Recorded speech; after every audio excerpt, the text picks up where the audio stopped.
Today's story took place in the northern Ural Mountains of Russia, in early 1959, and involve a missing tongue, frozen bodies, abnormally high levels of radiation, strange lights in the sky, and a possible KGB cover-up. Let's begin.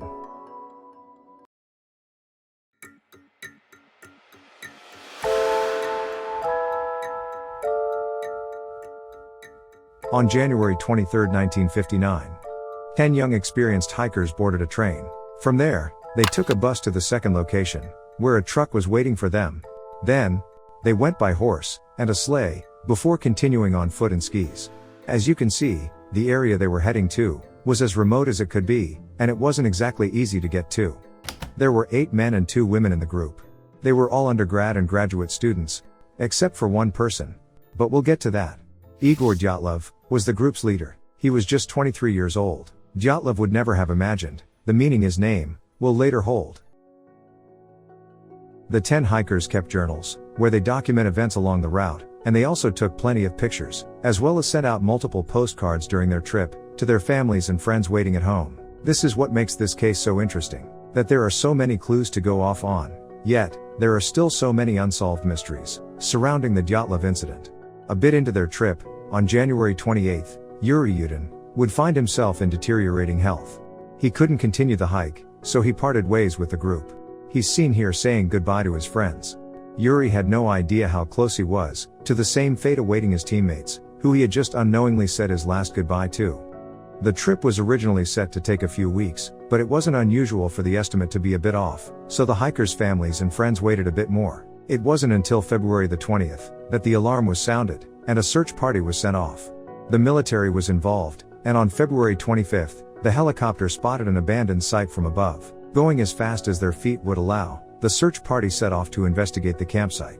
The campsite was located on a mountain, the local indigenous tribe affectionately named Dead Mountain. That should have been the first warning. What the search party would stumble upon would become one of the greatest unsolved mysteries of the 20th century.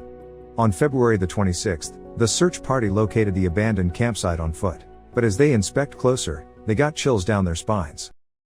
The tent had been sliced open from the inside. Everything else, the equipment, the makeshift heater, and the gears were all still intact, neatly arranged inside. What had gone so wrong inside the tent to cause the group to cut their way out? The rescue team found 9 trails of footprints leading down the hill. The footprints weren't all made by boots. Some were made by bare feet or feet clad in only socks. The footprints were not deep, and it was spaced not too far apart, indicating that the hikers did not run down the hills. Instead, they disembarked the hill in an orderly, calm fashion. They weren't running or rushing to get away. This was strange, because they had just cut their way out of the tent a few moments before. The investigators continued following the footprints, and about 1,500 meters away from the tent, underneath a cedar tree, was the remnant of a fire pit. 2 frozen bodies belonging to Doroshenko and Krivonischenko laid nearby, covered by a sheet of snow.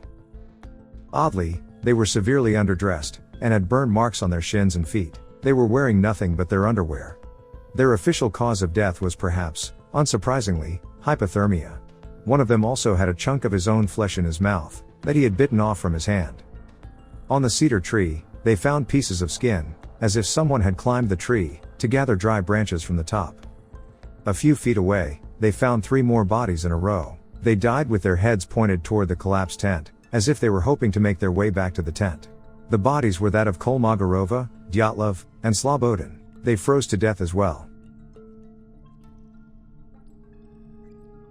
The investigating team could not find the rest of the 4 bodies at the time, but as the snow melted over the next 2 months, the remaining 4 would be found. The missing 4 were found in a ravine, buried under 4 meters of snow. Unlike the other 5, these 4 hikers were better dressed for the brutal weather. 3 of the 4 bodies sustained traumatic injuries, inconsistent with what you may see in an avalanche, and more in line with a high-speed collision, like what you would see in a car crash. Aside from Kolevatov, who froze to death, Dubinina, Zolotarov, and Thibeaux-Brigonolle all died from traumatic force injuries with internal trauma. 2 of the skulls were severely injured. 2 of them had multiple broken ribs. 1 of them had a broken neck. Horrifyingly, Dubinina and Zolotarov's eyes were missing. What was left were deep dark hollows where their eyes should have been. Dubinina was missing her tongue as well. Further investigation revealed that 3 pieces of clothing on Kolevatov and Dubinina contained an abnormally high amount of radiation. Journals recovered at the scene revealed that the last entry before anything went wrong was February 1st. The last entry stated, "It is difficult to imagine such a comfort on the ridge, with shrill howling wind, hundreds of kilometers away from human settlements." And then, there was nothing more to the entry. During their funeral, many of their family members commented on the unnaturally orange hue on their skins, as well as the patches of hair that seemed to have gone missing from the hikers, and how discolored their hair looked. Many of their hair appeared dark gray. Despite all the anomalies surrounding the hikers' deaths, on May 28, 1959, the lead investigator, Lev Ivanov, closed the case. So what exactly happened? All kinds of theories have been thrown about. From aliens, Yeti attack, the Monty, KGB cover-up, to an avalanche. Let's take a look at various theories.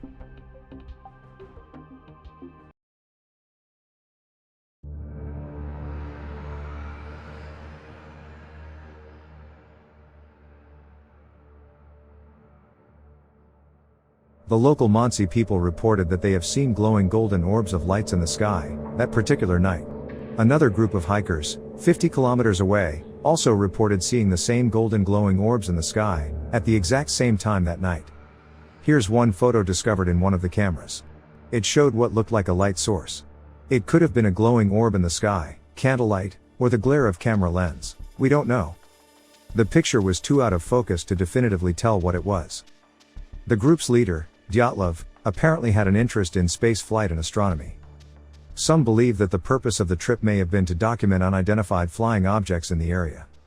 The lead investigator, Ivanov, strongly speculated the glowing orbs in the sky had something to do with the hikers' demise. He also observed that the treetops above a certain height were mysteriously burnt. Years later, after Ivanov had retired, he would publish an article, detailing how the Soviet government forced him to erase any part of the report mentioning orbs or UFO. Those are interesting points. However, strange lights alone can't definitively prove anything. That light source could have been anything for all we know. So, we have to look at other theories.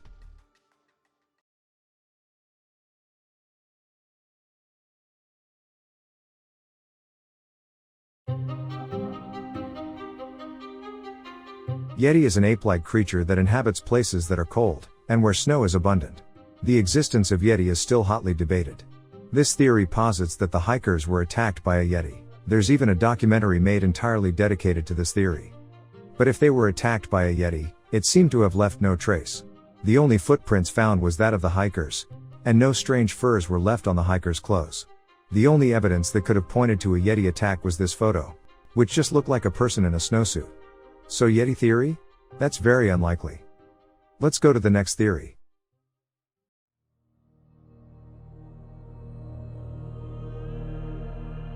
The third possible theory that some have given serious thought to is that the Mansi were involved. There's a local indigenous group called the Mansi, who were traditionally considered to be very peaceful and friendly people.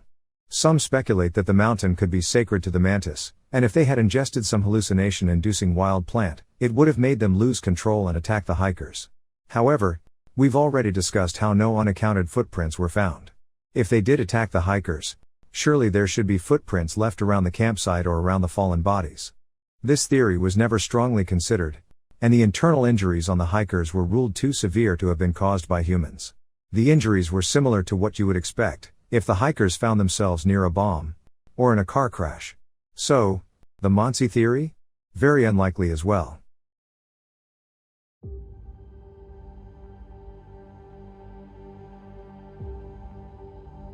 After the case was prematurely closed, the victims' families were unsatisfied, especially since they found certain unexplainable anomalies on the bodies of their loved ones. So, they demanded more answers. Strangely, the Soviets responded to the demands by classifying all files, photos, and journals. Of course, that only raised more eyebrows. The reason for such a response from the Soviet government may have something to do with the hikers themselves, who were students from the Euro Polytechnic Institute. At the time, EPI was recruiting a lot of students for nuclear research, and for the military. It's speculated that 3 of the hikers were KGB members. The goal of the trip was for them to deliver radioactive clothes to the CIA agents. One Soviet tactic that was implemented at the time of the war was leading CIA agents down the wrong investigating path, by placing radioactive substances in places where it would lead them on a wild goose chase that lead nowhere. This theory was covered in a book called Dyatlov Pass. The book also pointed out how the oldest member of the group, Zolotarov, was added last minute suspiciously. Zolotarov at 37, unlike the rest of the group, was not a student at the Euro Polytechnic Institute.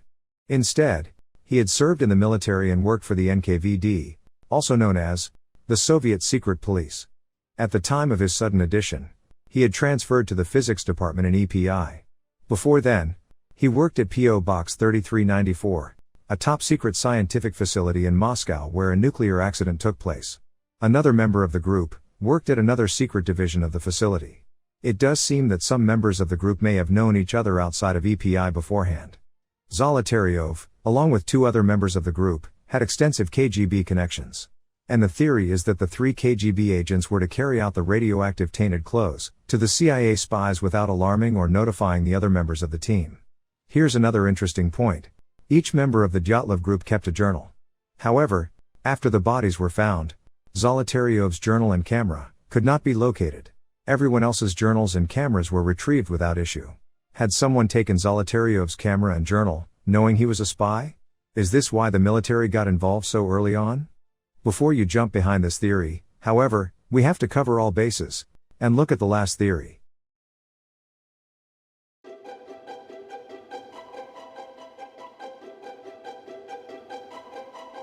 It was originally assumed that the part of the mountain where the group set up camp was not steep enough to cause an avalanche, but a recent study has concluded that the group could have experienced a very specific type of avalanche called delayed slab avalanche. When they cut into the hill to set up camp, it could have started the process of delayed slab avalanche that later caught them by surprise. Although it didn't snow too much that night, there were strong katabatic winds that could have caused snow to accumulate in a layer above their tent. This could explain why a thin layer of snow was discovered on their abandoned tent. The hikers may have thought that an avalanche was happening when the slab landed on top of them while they were still inside the tent. In a panic, they cut themselves out of the tent.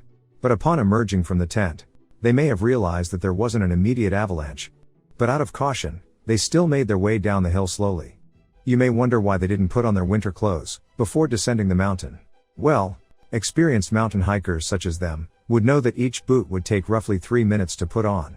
Maybe they didn't think they had enough time to do so, especially in the dark of night. The toxicology report also found that 4 of them had enough alcohol in their system, which could have easily impaired their judgment. After descending the mountain, they realized the importance of starting a fire to keep warm. By looking at the human tissues frozen on the branches of the cedar tree, it seemed that at least one of them climbed up the cedar tree to gather dry branches from the top. They were at least successful in starting a fire. 2 of the bodies were found beside the remnant of the fire, almost entirely unclothed because they likely were the first to perish. The other hikers salvaged whatever clothes they could from the deceased. The hiker who was found with a chunk of his own flesh in his mouth was likely biting on his own flesh in an attempt to feel something. In such extreme cold, it's easy to lose sensation in our limbs. The burnt marks on their skin may also be explained by their attempts to stay warm. The burnt skin could have also happened post-mortem. Next, the 3 bodies that were found crawling toward the direction of the campsite could have been the second set of deaths, as the last 4 hikers were found wearing items of clothing from these 3 who perished of hypothermia. Maybe they were trying to make their way back to the campsite, where they left their winter gear. The remaining 4 were discovered in a ravine, on top of a stream that doesn't freeze in the winter. It's speculated that they made themselves a snow dome to try and shelter themselves from the cold, but since it was built on top of a stream, it collapsed on top of them, and they died as a result. The fallen snow could have created a force strong enough to cause the internal injuries found on the hikers. As for the missing tongue and eyes, well, that could be explained by wild animals or the flowing cold stream. The 2 hikers, Dubinina and Zolotarov, whose eyes and tongue were missing, were discovered face down. 2 months of constant flowing water could do that to a dead body. So far, the avalanche hypothesis seems like the most plausible theory, although not every clue could fit into this theory. For instance, it doesn't explain the missing journals, the lights in the sky, or the radioactive clothes, but it does explain a lot of what may have taken place. Today, Dyatlov Pass is a popular hiking destination. Many come to pay their respect every year.